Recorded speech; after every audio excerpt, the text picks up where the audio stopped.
Subscribe man for a journey of self-realization and press bell icon to get notification for new video.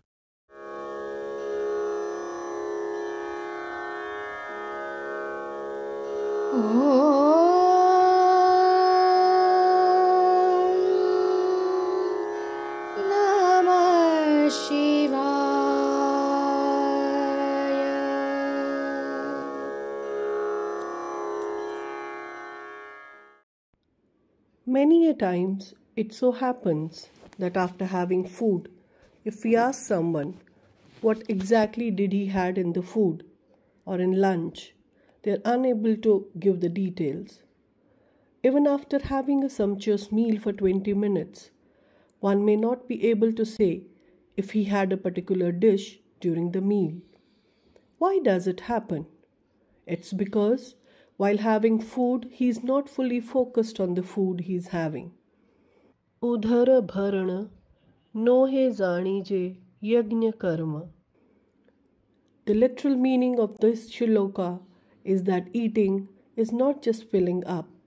It is like performing a serious, sincere and sacred ritual of worshipping God.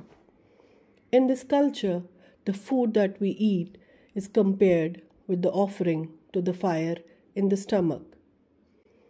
The idea behind this is simply to make one aware and focus on the food that we eat and consider eating as an important activity. Simply put, one should be fully aware while eating his food.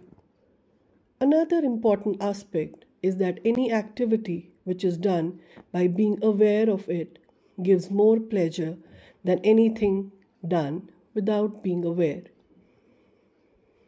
Coming to terms like Nama Sadhana, Nama Smaran, Arpan and Samarpan, every word has a different meaning.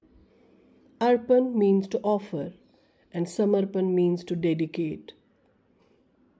Similarly, there is a difference between simply chanting Holy Naam and chanting Holy Naam in remembrance of Shri Sadguru.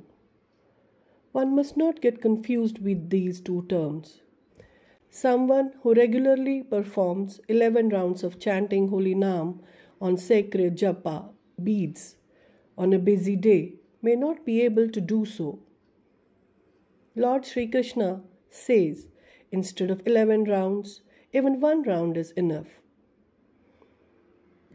Even a single Holy Naam is enough, provided while chanting that Holy Naam, the disciple is in total union with Almighty Shri Sadguru. One Holy Naam is taken in total remembrance of Shri Sadguru. Then and only then he will understand the true meaning of bliss that Holy Naam can provide. Shri Sadguru says, "Without me, everything else is of no use, and if I am there, nothing else is required." What we do is exactly the opposite to this. We plan and perform sacred rituals, keep fast for 9 days, do community reading of scriptures, but all without involving Shri Sadguru. No doubt we keep a picture of Shri Sadguru somewhere in the corner. Before starting any puja, we ensure to pay our respect to Shri Sadguru by putting a garland and offering some sweets as well. But in reality, while performing the actual puja, everyone conveniently forgets Shri Sadguru. We plan and do all the lavish arrangements for Navratri, which comes once a year. But if you keep Shri Sadguru out of it, who is the source of all this? And then you will never get true happiness from this. On the contrary, if you associate yourself with Shri Sadguru and refrain from doing any of these rituals, still you will experience 10 times more happiness. But the nature of a human being is such that he is more interested in display and is attracted by what he hears. He gets affected by false praise. He is delighted by hearing his praise, in spite of knowing that it's false. In short, one gets positively affected by false praise and is happy to get involved in loose talks about others. One builds an opinion about others based on small loose talks. One not only builds such opinions about others in their mind, but also starts expressing such opinion in public. And the worst part is, this is not limited to the common man, but we build such opinions about Shri Sadguru as well. We derive conclusions about Shri Sadguru as per our own convenience, and even blame Shri Sadguru for that. No doubt, we do not express them in words as we are afraid, but even thinking of such things about Shri Sadguru takes us miles away from Shri Sadguru. It's Maya, an illusion, that makes us do all this. Always remember, it's Kali Yuga, and Maya is said to be very powerful in present times. Maya will disguise itself and will lure you with substance and illusion. Even with all these powerful forces around us, Shri Sadguru guides us on how to come out of it unhurt. But it's our duty to walk on the path shown by Shri Sadguru. What is important is that all the time we should be attentive towards Shri Sadguru, and every action of ours should be dedicated in remembrance of Shri Sadguru. At times, we see that a mother ensures that a child gets a good upbringing in spite of child losing his father at an early age. The mother puts in a lot of hard work to ensure that her child gets a good education while protecting herself and her child from society as well.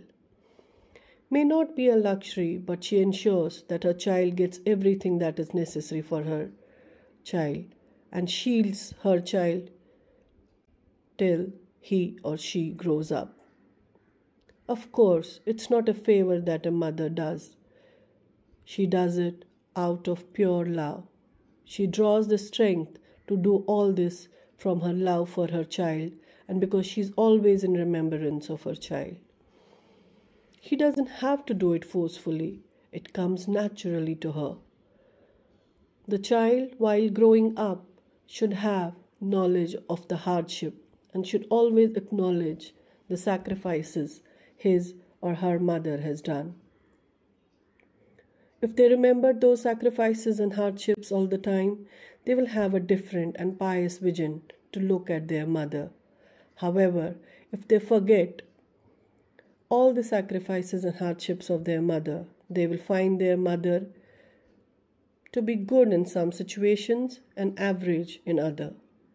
They even compare her with the mother of others, forgetting the hardships and the sacrifices. These wavering thoughts that we experience in day-to-day life are experienced in the spiritual path as well.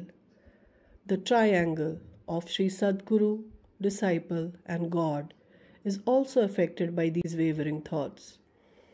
Our job is simply to follow what Shri Sadguru tells us. In today's CD as well, it was said, we have our limitations to understand spirituality. The knowledge acquired in college has no importance on this path. That knowledge, the degrees that you earned, will help you earn a living. A postgraduate may earn 5 to 6 lakhs a month. The graduate make a couple of lakhs, while an undergraduate will make 25,000 a month. Your salaries will be dependent on the degrees that you get.